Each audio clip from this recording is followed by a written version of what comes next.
Hello guys, ഇന്ന് കുറച്ച് മുരിങ്ങയില കിട്ടിയിട്ടുണ്ട് കേട്ടോ. നമുക്ക് തോരൻ വെക്കാം. ഇതിനൊത്തിരി ഗുണങ്ങളുണ്ട്. ചുമ്മാ ഒന്ന് ഗൂഗിൾ ചെയ്തപ്പോൾ കിട്ടിയത് എന്നൊക്കെയാണെന്ന് ഞാൻ പറയാവേ. രോഗപ്രതിരോധ ശേഷി വർദ്ധിപ്പിക്കുന്നു, ദഹന സംബന്ധമായ പ്രശ്നങ്ങൾ അകറ്റുന്നു, എല്ലുകളുടെയും പല്ലുകളുടെയും ആരോഗ്യം, കൊളസ്ട്രോൾ നിയന്ത്രിക്കുന്നു, പ്രമേഹം കുറയ്ക്കുന്നു, അങ്ങനെ കുറേ ഉണ്ട്. പറമ്പിലൊക്കെ ഉണ്ട്, ആരും കളഞ്ഞേക്കല്ല, വേഗം എടുത്ത് കറി വെച്ചോ. ഓക്കെ, നമുക്ക് നമ്മുടെ പരിപാടി തുടങ്ങാം.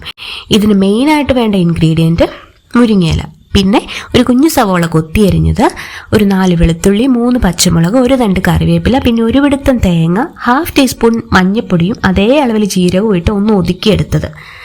ആദ്യം എണ്ണ ചൂടാകുമ്പം കടുക് പൊട്ടിക്കുക. അതിനുശേഷം പച്ചമുളക്, കറിവേപ്പില, സവോള, വെളുത്തുള്ളി എന്നിവ ഇട്ട് നന്നായിട്ട് വഴറ്റണം. ഏകദേശം ഒന്ന് വഴന്നു വരുമ്പോൾ മുരിങ്ങയില ചേർക്കുക. അതൊരു 2 മിനിറ്റ് ഒന്ന് അടച്ചു വെച്ച് വേവിക്കുക. ഒന്ന് വാടി വരുമ്പം ഒതുക്കി വെച്ച തേങ്ങ മിക്സില്ലേ, അത് ചേർക്കാം. നന്നായി ഇളക്കി യോജിപ്പിക്കണം. ഒരു 5 മിനിറ്റ് കൂടി ഒന്ന് അടച്ചു വെച്ച് വേവിക്കുക.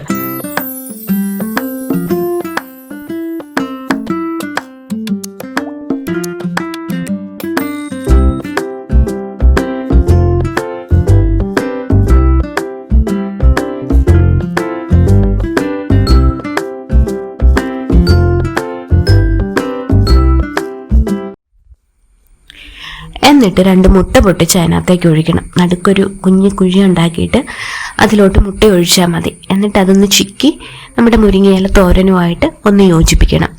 ഒരു 1 മിനിറ്റും കൂടെ കഴിഞ്ഞ് കറി നമുക്ക് വാങ്ങാം. നല്ല ടേസ്റ്റുള്ള മുരിങ്ങയില തോരൻ റെഡിയാണ്.